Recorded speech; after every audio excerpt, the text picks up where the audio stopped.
A streak of blue. Thomas and Edward gave a splendid effort building the railway, but they weren't suited for fast mainline services. As such, the fat director purchased another engine called Henry.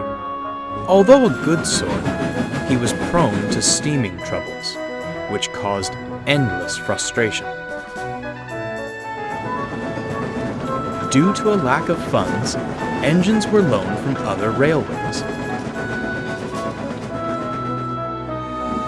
One of these, known only as 87546, fancied himself the savior of the line and never failed to make it known.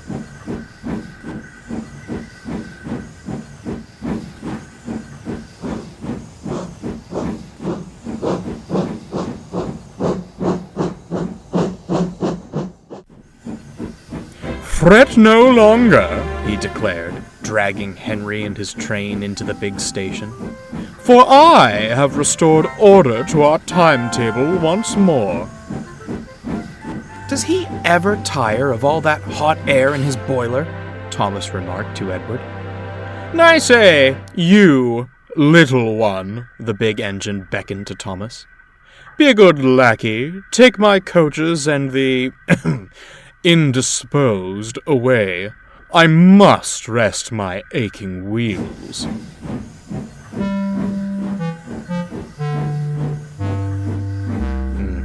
"Evidently not," murmured Edward. As Thomas buffered up, Henry couldn't even meet his gaze. "Oh, I'm sorry," he sighed. "He should be sorry," retorted Thomas. "One day, he'll get his."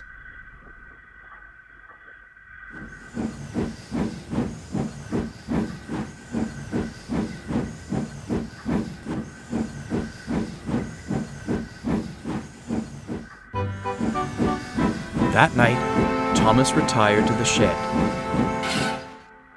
A vulgar discourse greeted him.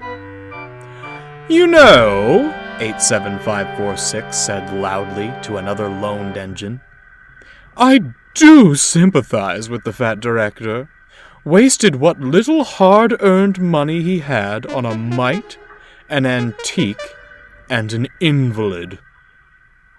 He looked across to Henry, sleeping as workmen tried to mend him. "I'm the real bargain. The strength of 3 for the coal and water consumption of 1. Only a matter of time before he purchases me."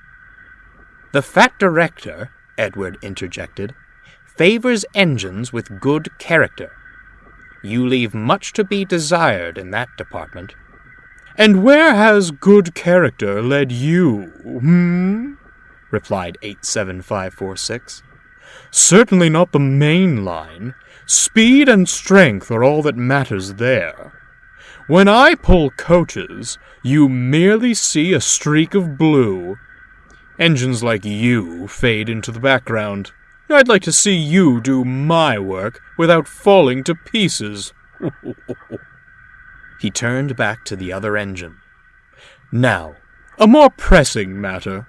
When I am purchased, what do you suppose my proper name should be? I fancy something regal. Lord Frederick Reggaby has a certain charm to it. No?" Thomas was about to retort, but Edward gave him a look. "Save your steam," he muttered. "It's no use arguing with him."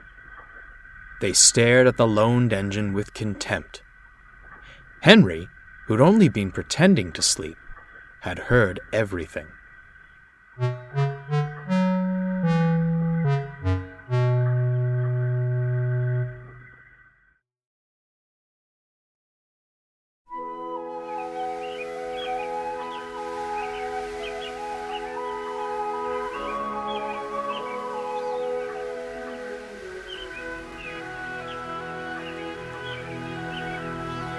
The next morning, 87546 awoke to a startling sight.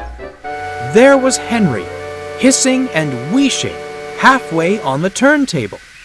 "What the devil is this?" "Oh dear, Henry coughed feebly. Thought the men had made me better. Well, get better and out of my way this instant.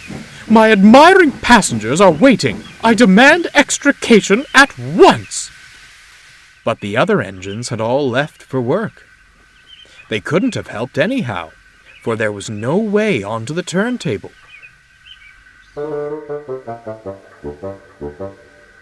Worse and worse, the fat director scowled.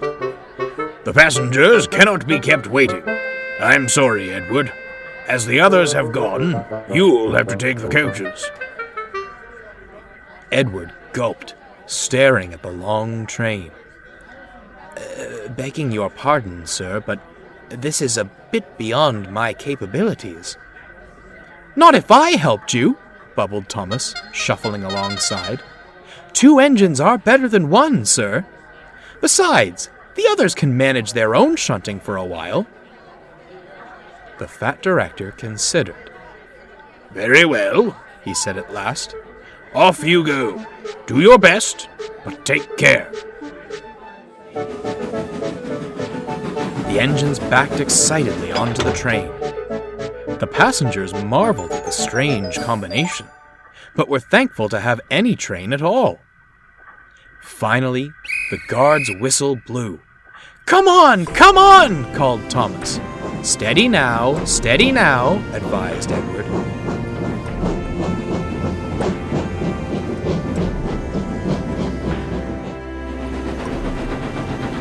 Soon they were on the main line and having a wonderful time.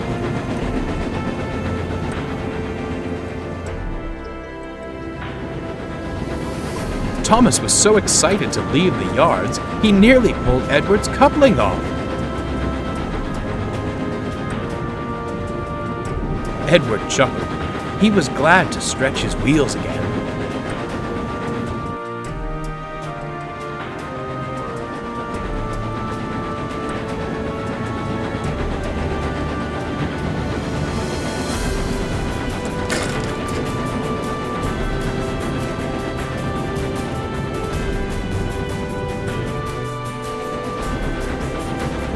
The 2 engines worked so well, the coaches felt light as air.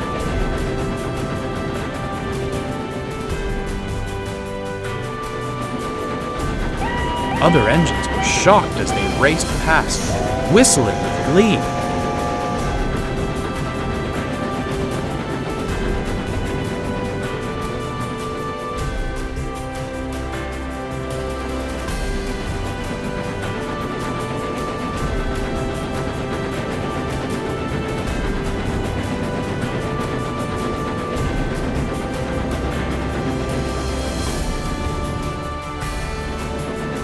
Later, they returned to the big station, exhausted but triumphant.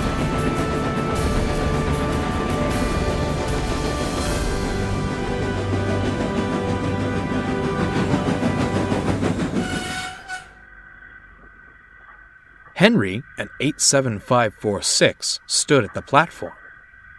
Well, smiled Henry. Our streak of blue has returned. And in one piece, no less. 87546 scowled as the happy passengers swarmed out of the coaches. What splendid little engines you are! Your director must be proud of you. He's very happy with his purchases indeed, chuckled Thomas. No, ha ha! Fumed 87546 as he puffed away.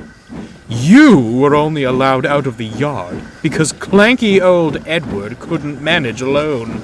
Enjoy your brief moment in the limelight. It's already fading.